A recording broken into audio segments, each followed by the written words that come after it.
Hola mis amigos, muy buen día. Que el Espíritu del Dios Altísimo llegue sobre su mente, sobre su intelecto, lo llene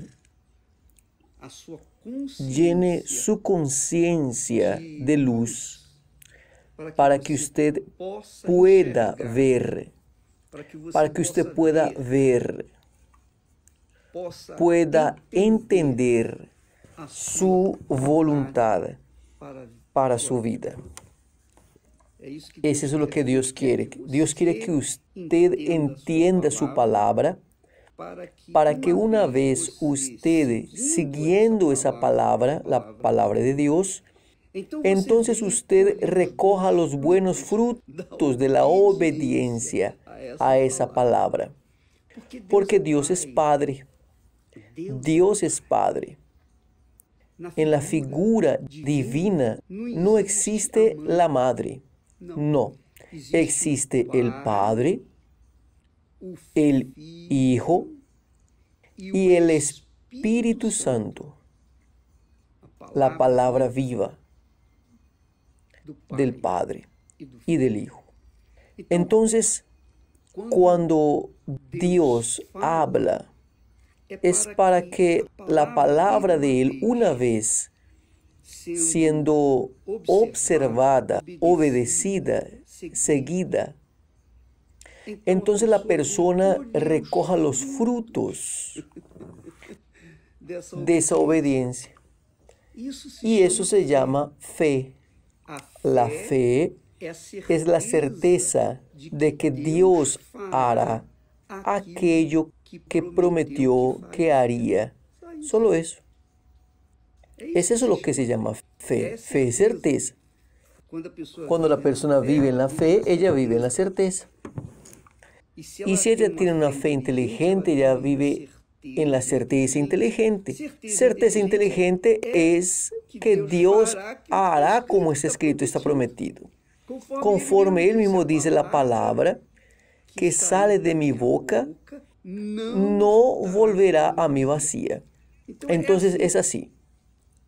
Cuando la persona tiene acceso a la palabra de Dios, ella tiene acceso a la voluntad de Dios para su vida.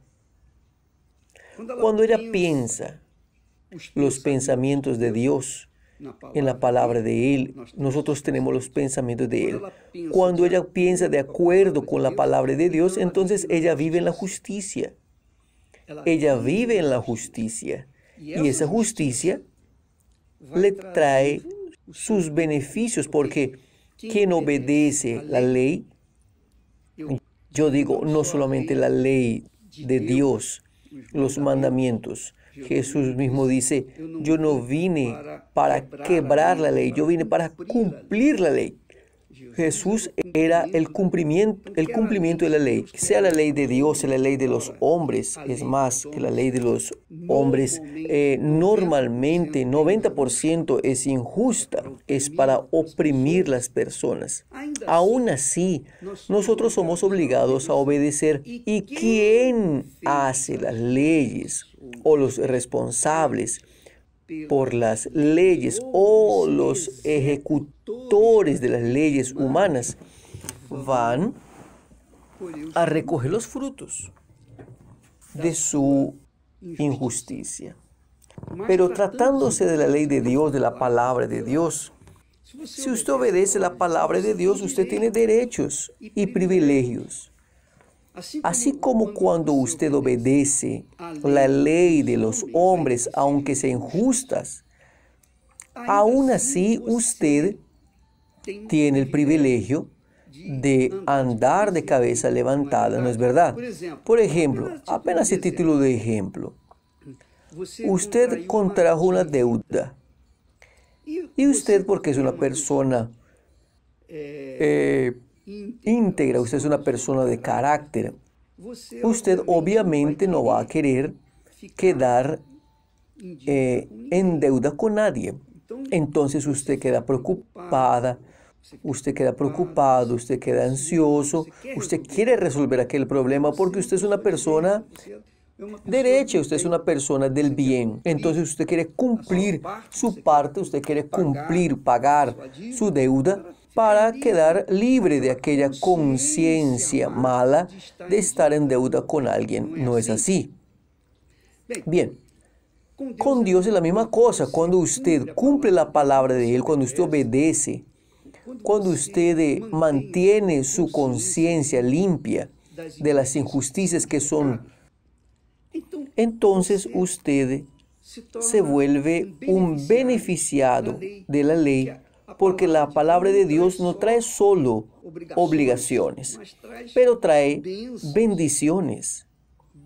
Dios nos da la palabra de Él para que nosotros la obedezcamos, y una vez obedeciendo la palabra de Él, obviamente, nosotros vamos a tener derechos y privilegios. Mire solamente lo que dice el texto sagrado. El propio Dios habla eso. Preste atención. Él dice así: he aquí que la mano del Señor no está encogida para que no pueda salvar. La mano de Dios no está encogida para que no pueda salvar. Ni sordo su oído para no poder oír. Mire qué maravilla. Dios habla. Mi mano no está encogida para que no pueda salvarlo. Ni mucho menos mi oído sordo para que no pueda oír sus oraciones, sus pedidos, sus clamores. Pero, vuestras iniquidades hacen separación entre ustedes y vuestro Dios.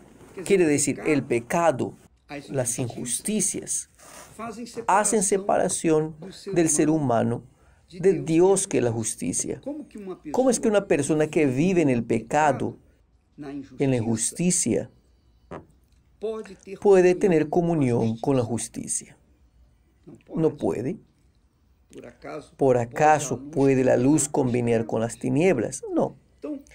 Entonces Dios habla así: vuestras iniquidades hacen separación entre vosotros y vuestro Dios, y vuestros pecados encubren el rostro de Dios de vosotros para que no os oiga.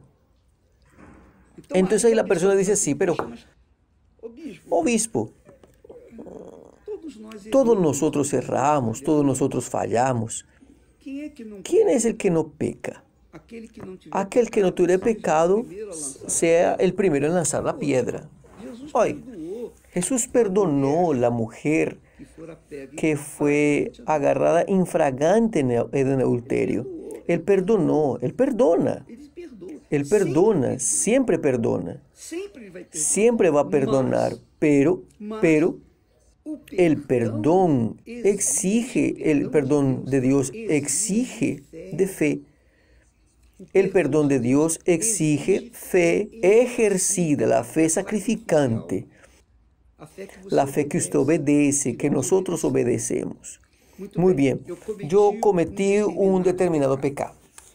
Entonces el rostro de Dios está lejos de mí. Sus oídos están lejos de mí. Entonces yo sé que yo cometí un error. Porque quien vive en el pecado, o quien está en el pecado, o quien comete un pecado, sabe que está cometiendo un pecado, que cometió un pecado, sabe que cometió una injusticia, sabe que es injusto, sabe lo que es correcto y hizo lo incorrecto, sabe, yo cometí un pecado. Yo no sé, por ejemplo, yo cometí un pecado, vamos a decir así, yo cometí un determinado pecado. Ya mi conciencia late diciendo: oiga, usted hizo eso equivocado, usted sabe de eso. El Espíritu Santo convence del pecado. Entonces, ¿qué es lo que yo hago? Mi conciencia está doliendo, está latiendo. Y en cuanto yo no confiese mi pecado, mi conciencia va a continuar latiendo, acusando ese pecado.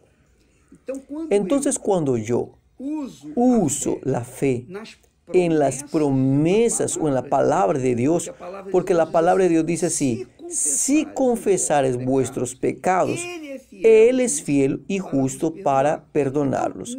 Entonces nosotros, una vez conscientes de nuestro pecado, doblamos nuestras rodillas, curvamos nuestra cabeza y, oh mi Dios, oh, yo pequé contra ti, yo pequé contra fulano, contra fulana. ¿Sabe? Yo tenía un rencor contra fulano, contra fulana. Oh mi Dios, yo quedé airado, yo quedé aborrecido, yo hablé lo que no tenía que haber hablado, yo hice lo que no debería haber hecho. Y yo pido que el Señor tenga misericordia de mí, perdóneme. Incluso yo perdono a aquella persona que también me hizo mal. Yo oro hasta para que ella también sea perdonada y también sea bendecida. Yo oro para que ella sea feliz. Pero yo pido que el Señor me perdone. Perdone mis pecados, mi Señor, como yo perdono a las personas que me ofendieron. Yo estoy ejerciendo la fe en la palabra de Jesús. Porque si perdonas vuestros ofensores, también vuestro Padre Celestial os perdonará. Pero si no os perdona, si no perdonas a vuestros ofensores, tampoco vuestro Padre os perdonará. Entonces, cuando yo perdono a la persona que me hizo mal, y hasta oro por ella, y oro para que cualquier resentimiento, por menor que sea, salga de dentro de mí en relación a ella, entonces, ¿qué es lo que sucede? Yo también tengo certeza que fui perdonado. Y es así que funciona. Entonces, si nosotros vivimos en esta práctica diaria, es obvio que esa fe que nosotros hablamos de perdonar para ser perdonados, esa actitud de fe agrada a Dios. Y como no solamente agrada a Dios, sino también nosotros somos beneficiados también por ella. ¿Por qué? Porque nuestra conciencia entonces queda limpia, para de latir, y nosotros nos volvemos alegres, felices, y andamos en una conciencia muy limpia, liviana y agradable a Dios. Entonces, amiga y amigo, la mano del Señor no está encogida para usted, ni su oído sordo para usted. Basta que usted hable con Dios y pedir a mi Dios: me perdona por aquello que yo hice. Cada uno sabe decir, pero cada uno tiene que llegar delante de Dios. Cada uno tiene que hacer su propia confesión, porque no sirve yo llegar y hablar: perdona a esa persona, porque ella perdona a otra persona. Yo no sé si usted perdonó, ¿cómo voy a orar por usted de esa manera? Entonces es una cosa muy individual, personal, y usted tiene que liberarse, en ese caso, de esa maldición llamada rencor, resentimiento.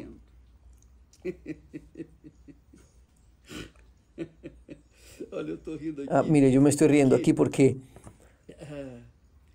Dios, Él habla sobre la ira de Él. Él habla sobre la ira. Sí, Él habla que Él quedó airado con el pueblo de Él. Nosotros vamos a ver eso probablemente mañana. Pero por un momento solamente, la ira de Él prevaleció. Pero después Él perdonó. Entonces Dios entiende nuestra ira en aquel momento de discusión, en aquel momento acalorado. Él entiende a nosotros. Él sabe que somos seres humanos, somos barro, y sabe de nuestras deficiencias y debilidades. Pero Él da el escape. Él da el escape, Él da la fe. Él te da la fe en la palabra de Él, porque es importante que usted entienda la palabra de Él, que usted conozca la palabra de Él, que usted conozca los pensamientos de Él, para que usted pueda vivir de acuerdo con el pensamiento de Él. Es eso. Usted sabe, es como un matrimonio. ¿Por qué que un matrimonio, por ejemplo, usted que tiene un matrimonio deshecho, divorció 1, 2, 3 veces, intentó varios matrimonios y no consiguió aún ser feliz. ¿Por qué? Porque no hubo comunicación entre usted y su parcero y su compañero. No hubo aquella comunión. Él jala por un lado y él jalaba por un lado y usted jalaba para el otro. Entonces no había cómo combinar a ustedes dos, porque la palabra de uno no combinaba con la palabra del otro, el pensamiento del uno no combinaba con el pensamiento del otro, y ahí hubo separación de los dos, y los hijos van a pagar el precio naturalmente. Entonces usted que ve eso en su vida práctica, por ejemplo, entonces usted confirma que Dios es cómo es desastroso, cómo es cruel usted estar desentonado de su amor de la persona que usted dio su vida. ¿No es? Usted queda herido, herida, y ahí usted tiene que volver, usted tiene ganas de herir, usted tiene ganas de defenderse con uñas y dientes, etcétera, etcétera, etcétera. Bien. Usted, mi amiga, mi amigo, entienda que ese relacionamiento conturbado entre usted y su marido o su marido y usted, en el fondo, es un tipo de relación entre el ser humano y Dios. Porque cuando nosotros desobedecemos la palabra de Dios, cuando nosotros vamos en contra de la palabra de Él, entonces nosotros estamos en litigio con Dios. Ahí no da. Es lo que Dios habló. Es lo que Dios habló. Él dice, mire, mi mano no está encogida para salvarlo, ni sordo mi oído para oírlo. Pero vuestras iniquidades, vuestros pecados hacen separación entre usted y Dios. Entonces, tenemos que remover esos pecados, tenemos que dejar esos pecados, esas iniquidades, para que tengamos paz con Dios. La misma cosa con su marido. Oiga, espera ahí. Nosotros nos casamos, hicimos un juramento. Yo dejé todo para quedar con usted, usted conmigo. Y ahora usted me agrede, usted me insulta, usted quiere pegarme, usted quiere... En fin, oiga, espere. No fue así que nosotros comenzamos. Entonces, usted comienza a irritarse y llega el punto de acabar con la relación. La misma cosa con Dios. Usted no concuerda. Si nosotros no concordamos con Dios, si nosotros no concordamos con Él, si nosotros no, Él no quiere eso, pero yo no quiero hacer tu voluntad, yo quiero hacer la mía. Yo quiero seguir mis deseos. Yo estoy persiguiendo mis sueños. Yo no quiero al Señor conmigo. Yo no quiero hacer tu voluntad. Yo quiero hacer la mía. ¿Qué matrimonio hay entre esa persona y Dios? ¿Qué combinación hay entre esa persona y Dios? No hay. Entonces es por eso que la persona se siente ahí. Oiga, ella se siente culpada. Siempre ella va a sentirse culpada porque la conciencia de ella va a doler, va a latir en cuanto ella no dejar el pecado, en cuanto ella no se arrepienta. Es por eso que la primera cosa que Jesús hizo cuando comenzó a predicar fue justamente eso, arrepentíos, para que sean cancelados vuestros pecados. Y el arrepentimiento envuelve que usted odie el pecado, deje el pecado, darle la espalda al pecado y no cometerlos otra vez. ¿Entendió lo que estoy hablando? Entonces, mi amiga, mi amigo, que el Espíritu Santo ilumine su entendimiento, que el Espíritu Santo abra su entendimiento para que usted pueda entender esas cosas y pueda colocarlas en práctica para que usted sea feliz en la tierra, porque esa es la voluntad del Padre, de nuestro Padre. El Padre quiere que nosotros seamos felices en la tierra. Cualquier padre quiere que su hijo, que su hija sea feliz. Ahora, imagine el verdadero Padre, el eterno Padre. Él quiere lo mejor para nosotros, pero tenemos que oírlo y obedecerlo. Él mismo dice, si me oís y obedecéis mi voz, comeréis lo mejor de esta tierra. Ah, qué maravilla. ¿No es bueno? Quiere decir, usted quiere comer lo mejor de esta tierra. Entonces usted tiene que obedecer la palabra de Dios, seguir la palabra de Él. Y la palabra de Dios, no estoy aquí dando mi palabra, yo estoy hablando, no es mi pensamiento personal, no, es lo que está escrito. Solo eso. Yo estoy apenas repitiendo la palabra de Dios. Es la palabra de Él. Eso sucede en mi vida. Yo puedo hablar eso para usted porque ha sucedido en mi vida. Mi amiga, mi amigo, que Dios en su misericordia infinita, gloriosa, grandiosa, llegue sobre su mente, su intelecto, y arranque el espíritu que ha bloqueado su visión y haga de usted una nueva criatura, una persona feliz, para que ellos sean glorificados en su vida, para que Él, Jesús, sea glorificado a través de su vida, para que Él tenga en usted la gloria de Él en este mundo. Usted sea la gloria de Él en este mundo. Eso es lo que significa ser testimonio de la resurrección del Señor Jesús, que es lo que sucede cuando la persona recibe el Espíritu Santo. Dios los bendiga y hasta mañana. Dios les bendiga.